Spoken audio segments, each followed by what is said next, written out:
Bismillahirrahmanirrahim. Assalamualaikum warahmatullahi wabarakatuh. Selamat datang di Lauhul Mahfudz. Kali ini, kita akan membahas kisah penuh hikmah tentang keikhlasan dan tipu daya iblis. Simak sampai akhir agar kita bisa mengambil pelajaran berharga. Jangan lupa like, komen, dan subscribe. Diriwayatkan oleh Muadz bin Jabal radhiyallahu an dari Ibnu Abbas radhiyallahu an, dia berkata, pada suatu hari, kami bersama Rasulullah Shallallahu Alaihi Wasallam sedang mengadakan pertemuan di rumah salah seorang sahabat Ansar di Madinah. Tiba-tiba iblis memanggil dari luar dan berkata, "Wahai penghuni rumah, apakah kalian mengizinkan aku masuk karena kalian membutuhkan aku?" Rasulullah Shallallahu Alaihi Wasallam pun bertanya kepada para sahabatnya, "Apakah kalian tahu siapa yang berseru itu?" Para sahabat pun menjawab, "Tentu Allah dan Rasulnya yang lebih tahu." Rasulullah kemudian berkata, "Dia adalah iblis yang terkutuk. Semoga Allah senantiasa melaknatnya." Umar bin Khattab pun bertanya, "Wahai Rasulullah, apakah engkau mengizinkan aku membunuhnya?" Rasulullah menjawab, "Bersabarlah, wahai Umar. Apakah engkau tidak tahu bahwa dia termasuk yang ditunda kematiannya sampai waktu yang ditentukan di hari kiamat, sebagaimana permintaan iblis sendiri kepada Allah Subhanahu wa Ta'ala?"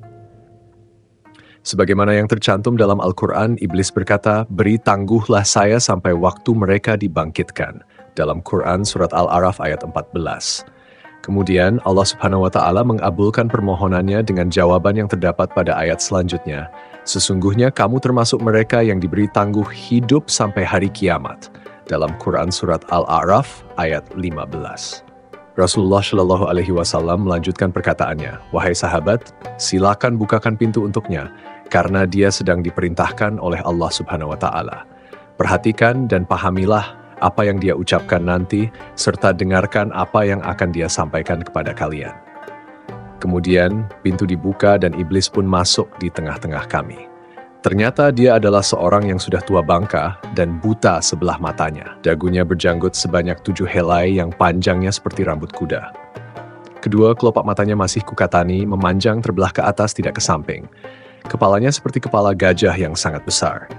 Gigi taringnya memanjang keluar seperti taring babi dan kedua bibirnya seperti bibir macan.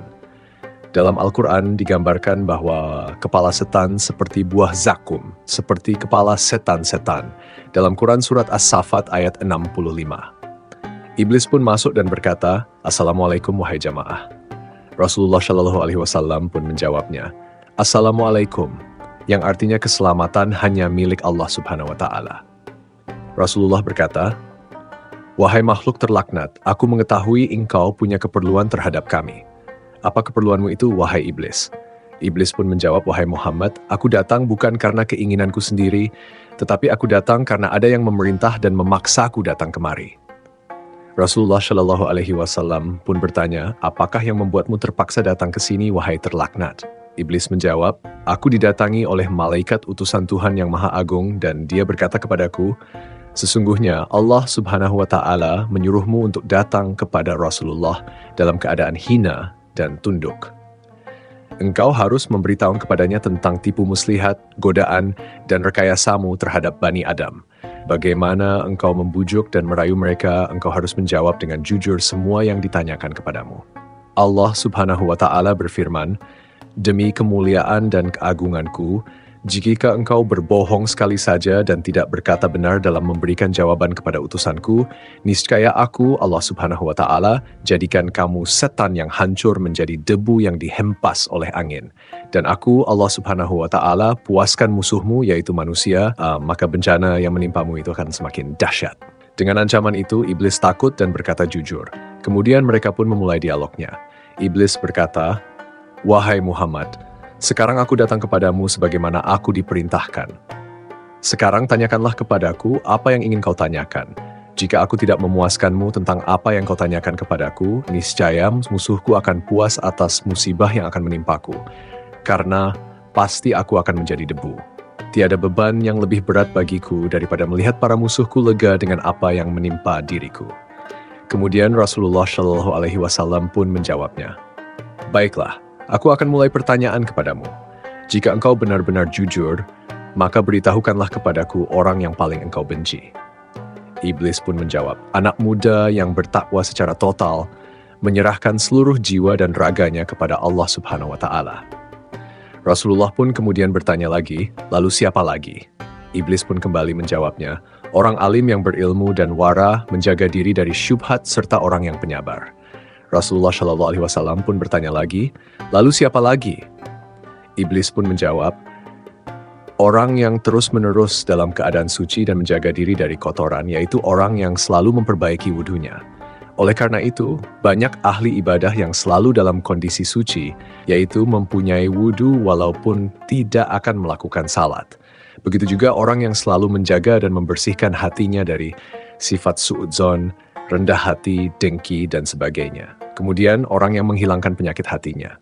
Karena orang yang selalu bersih badan dan hatinya, serta bersih dari dosa, selalu bertobat. Orang itu dicintai Allah Subhanahu wa Ta'ala sebagaimana yang terdapat dalam Al-Quran pada penutup ayat dalam Quran Surat Al-Baqarah. Sesungguhnya Allah Subhanahu wa Ta'ala menyukai orang-orang yang bertobat dan menyukai orang-orang yang mensucikan diri. Quran Surat Al-Baqarah ayat 222. Kemudian Rasulullah Shallallahu Alaihi Wasallam pun kembali bertanya, lalu siapa lagi? Iblis pun menjawab, orang miskin, fakir yang sabar dan tidak menceritakan atau mengadukan kefakiran serta keluh kesahnya kepada orang lain. Keluh kesahnya hanya diadukan kepada Allah semata. Aku paling tidak senang kepada manusia yang dicintai Allah. Bukankah Allah Subhanahu wa Ta'ala mengatakan, dan Allah menyukai orang-orang yang sabar? Quran Surat Ali Imran ayat 146. Aku pasti menggoda orang seperti ini. Dan ada kabar lagi dari Allah bahwa ampunan dan kesabaran merupakan laba dari sebuah perdagangan bagi Allah yang tidak akan ada ruginya. Dan hal-hal yang diutamakan, tetapi orang yang bersabar dan memaafkan, sungguhnya perbuatannya demikian, itu termasuk hal-hal yang diutamakan. Quran Surat Asy-Syura ayat 43. Rasulullah pun bertanya, bagaimana engkau tahu bahwa dia penyabar? Iblis pun menjawab, wahai Muhammad, jika dia mengadukan keluh kesahnya kepada sesama makhluk selama 3 hari, Tuhan tidak memasukkan dirinya ke dalam golongan orang-orang yang sabar. Harus pula engkau ketahui bahwa orang yang sabar dan bersyukur merupakan tanda kekuasaan Allah dalam Al-Quran. Allah berkali-kali menyebutkan tentang orang-orang yang sabar sebagaimana yang terdapat dalam Quran Surat Ibrahim, Quran Surat Luqman, Quran Surat Saba, dan Quran Surat Asy-Syura. Dan lebih dari itu, Allah akan memberikan martabat yang tinggi padanya. Tidakkah engkau ingat tentang Yusuf alaihi salam yang dengan kesabarannya menjadi orang yang dimuliakan Allah? Aku pasti akan merusak kesabaran umatmu dengan tipu daya dan tipuanku sehingga mereka tidak akan mendapat keberuntungan. Rasulullah Shallallahu Alaihi Wasallam pun bertanya lagi, lalu siapa lagi? Iblis pun menjawab, orang yang pandai bersyukur. Rasulullah pun bertanya, bagaimana engkau tahu bahwa dia bersyukur? Iblis pun menjawab, jika aku melihat dia mengambil dan meletakkan sesuatu pada tempatnya yang halal, tidak tamak, qanaah, menerima apa adanya pemberian Allah, dan selalu bersedekah dari kelebihan yang dia miliki. Aku pasti menggoda orang seperti itu agar dia tidak lagi bersyukur, dan aku akan menakut-nakutinya dengan kemiskinan serta mengajaknya berbuat kejahatan. Di dalam Al-Quran pun dijelaskan, setan menjanjikan menakut-nakuti kamu dengan kemiskinan dan menyuruh kamu berbuat kejahatan atau kikir. Sedangkan Allah menjanjikan untukmu ampunan daripadanya dan karunia, dan Allah maha luas karunianya lagi maha mengetahui, sebagaimana disebutkan dalam Quran Surat Al-Baqarah ayat 268. Rasulullah Shallallahu Alaihi Wasallam pun bertanya, bagaimana keadaanmu jika umatku mengerjakan salat? Iblis pun menjawab, aku merasa panas dan gemetar, tetapi aku tetap mengintai dan menggodanya agar dia dapat berpaling. Rasulullah Shallallahu Alaihi Wasallam bertanya kembali, mengapa sampai seperti itu, wahai terlaknat? Iblis kemudian menjawab, bukankah jika seorang hamba bersujud kepada Allah dengan sekali sujud saja, maka Allah mengangkat derajatnya 1 tingkat? Perintah sujud itu adalah awal dari murka Allah kepadaku sampai sekarang. Hal itu tercantum dalam Al-Quran, dan ingatlah ketika kami berfirman kepada malaikat, sujudlah kamu kepada Adam, maka sujudlah mereka kecuali iblis. Dia enggan dan takabur dan adalah dia termasuk golongan orang yang kafir. Quran Surat Al-Baqarah ayat 34. Rasulullah Shallallahu Alaihi Wasallam pun bertanya, kemudian jika mereka berpuasa, Iblis menjawab, aku terbelenggu sampai mereka berbuka puasa dalam arti membatalkan puasanya dengan makan dan minum atau melakukan perbuatan lain yang menyebabkan batal puasanya.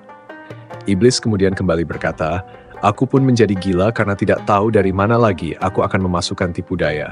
Semua pintu sudah tertutup. Bukankah dia sedang berkonsentrasi membaca talbiyah?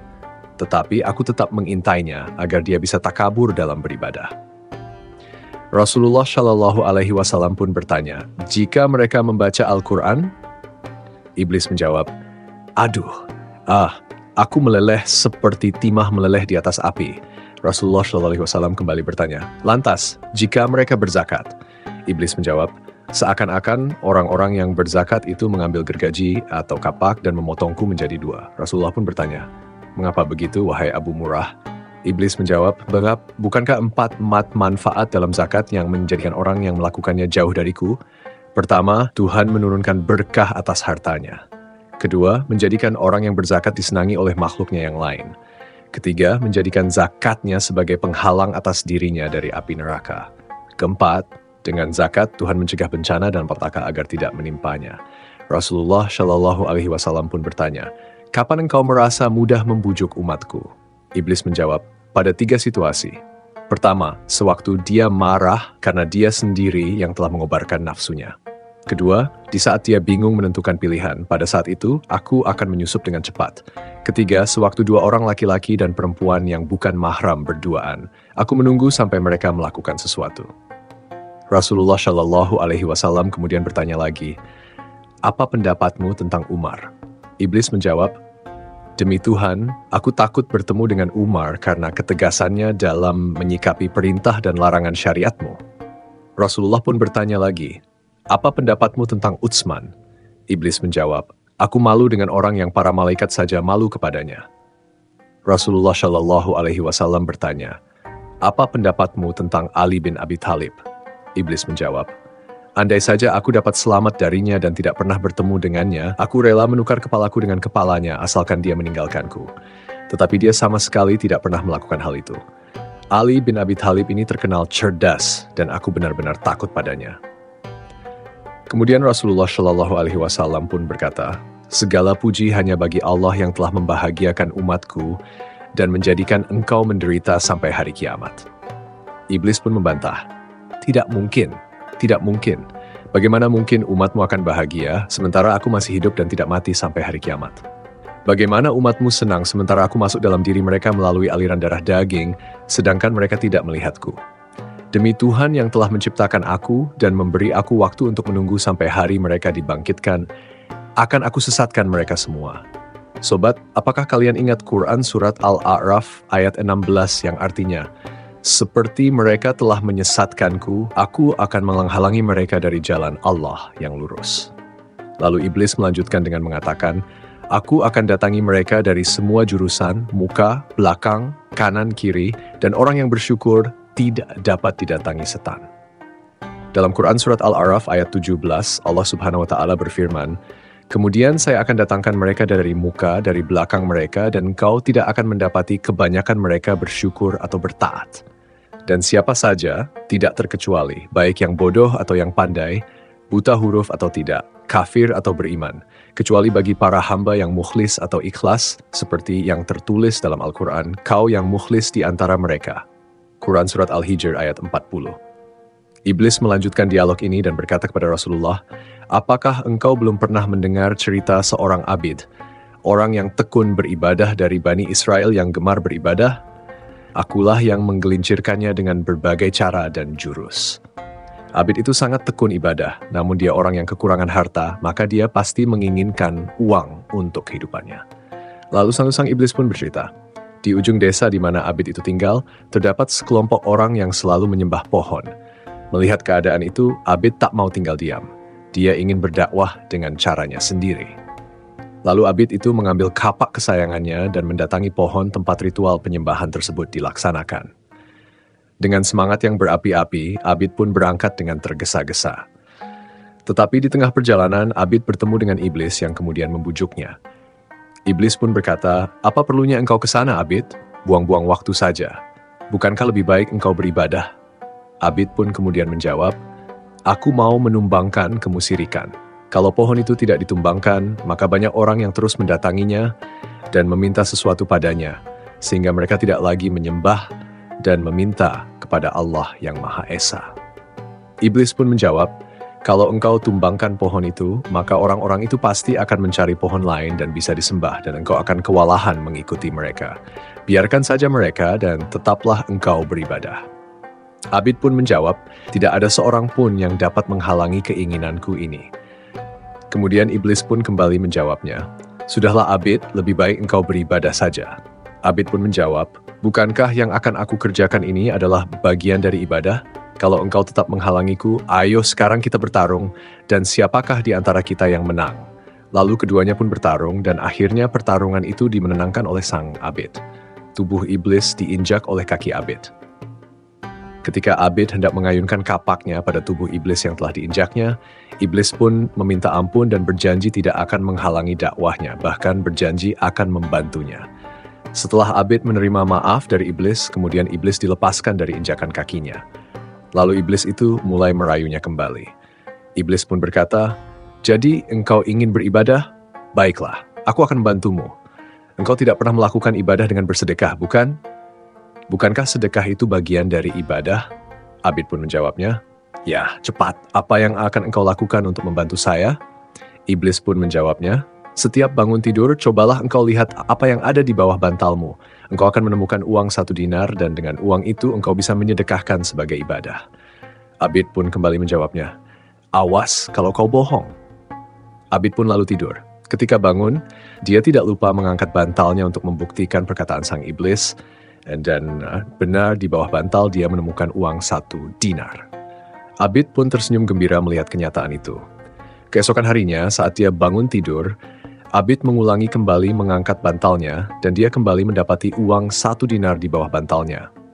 Sehingga pada hari-hari berikutnya ia merasa tidak perlu ragu lagi. Namun pada hari ketiga, uang dinar yang dijanjikan itu tidak ada. Abid pun marah. Dia segera mengambil kapaknya untuk menebang pohon yang dijadikan sesembahan banyak orang. Di tengah perjalanan, Abid berjumpa lagi dengan iblis dan menyatakan kebohongan itu. Tanpa basa-basi, Abid lalu mengajak iblis untuk bertarung lagi untuk kedua kalinya. Abid dan iblis pun bertarung. Keduanya bertarung dengan sepenuh kekuatan, namun pada pertarungan kali ini, iblis yang menang. Tahukah engkau mengapa Abid sekarang kalah? Sebab dia tidak lagi ikhlas kepada Allah. Dia telah mengalihkan niatnya pada uang 1 dinar, sehingga kekuatan yang dimilikinya tidak seperti dulu. Keikhlasannya telah ternoda dan dia tidak merasakannya, sehingga Allah mencabut kekuatannya itu. Kemudian dialog antara Rasulullah dengan iblis pun dilanjutkan. Rasulullah pun bertanya, "Siapakah orang yang mukhlis itu menurutmu?" Iblis pun menjawabnya, "Apakah engkau tidak tahu, wahai Muhammad, barang siapa cinta dirham dan dinar, maka tidak termasuk orang yang ikhlas untuk Allah.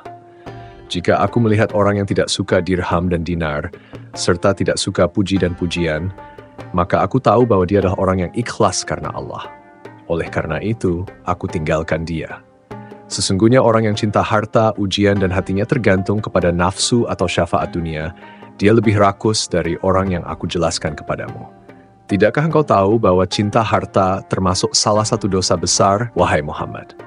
Tidakkah engkau tahu bahwa mencintai kedudukan dan kesombongan termasuk dosa besar, wahai Muhammad? Tidakkah engkau tahu, akulah yang memalingkan niat para pemimpin dari umatmu? Mula-mula mereka memikirkan umat dan amanah, tapi lama-lama mereka hanya memikirkan dirinya sendiri dan keluarganya. Sampai akhirnya mereka menjadi rakus dan semua milik rakyat dikuasai. Dan itu semua adalah kepandaianku, Muhammad. Wahai Muhammad, tidakkah engkau tahu bahwa aku punya 70.000 anak? Setiap anak dari mereka mempunyai 70.000 stan. Di antara mereka telah aku tugaskan untuk menggoda golongan ulama dan golongan-golongan pandai. Sebagian lagi aku tugaskan untuk menggoda anak muda, sebagian lagi menggoda orang tua, dan sebagian lagi menggoda orang-orang yang lemah. Tidak ada perbedaan di antara kami dan mereka. Sementara anak-anak kecil mereka bermain apa saja yang mereka kehendaki bersamanya. Sebagian telah aku tugaskan untuk menggoda orang-orang yang rajin beribadah, sebagian lagi untuk kaum yang menjauhi dunia atau zuhud. Orang-orang zuhud pun tetap digoda setan dengan kesulitannya. Setan itu masuk ke dalam dan luar diri mereka, dari suatu keadaan ke keadaan yang lain, dari satu pintu ke pintu yang lain. Mereka mempengaruhi manusia dengan banyak sebab. Setan mengambil keikhlasan mereka dan menjadikan mereka menyembah Allah tanpa rasa ikhlas. Apakah engkau tidak tahu kisah seorang pendeta yang beribadah secara ikhlas selama 70 tahun, sehingga orang yang sakit menjadi sehat berkat dakwahnya? Kemudian aku tidak pernah meninggalkannya sampai ia berzina, membunuh, berbohong, ingkar, dan akhirnya bertekuk lutut serta bersujud kepadaku. Dialah yang disebut Allah dalam Al-Quran. Bujukan orang-orang munafik itu adalah seperti bujukan setan ketika mereka berkata pada manusia, "Kafirlah engkau." Maka tatkala manusia itu kafir, dia berkata, "Sesungguhnya aku terlepas dari diri kamu, karena sesungguhnya aku takut kepada Allah, Tuhan semesta alam." Kitab Al-Hasir ayat 16. Demikianlah kejujuran iblis kepada Nabi Muhammad SAW. Semoga kisah ini dapat menambah ketakwaan kita kepada Allah Subhanahu wa Ta'ala. Terima kasih telah menyimak pembahasan kali ini di Lauhul Mahfudz. Semoga kisah yang kita bahas bisa menambah wawasan, keimanan, dan ketakwaan kita kepada Allah Subhanahu wa Ta'ala. Jangan lupa untuk terus mendukung channel ini dengan cara like, komen, dan subscribe, serta nyalakan lonceng notifikasinya agar tidak ketinggalan kisah-kisah penuh hikmah berikutnya. Jika menurut kalian video ini bermanfaat, bagikan juga kepada teman dan keluarga agar semakin banyak yang mendapatkan pelajaran berharga dari kisah ini. Sampai jumpa di video selanjutnya. Barakallahu fikum. Wassalamualaikum warahmatullahi wabarakatuh.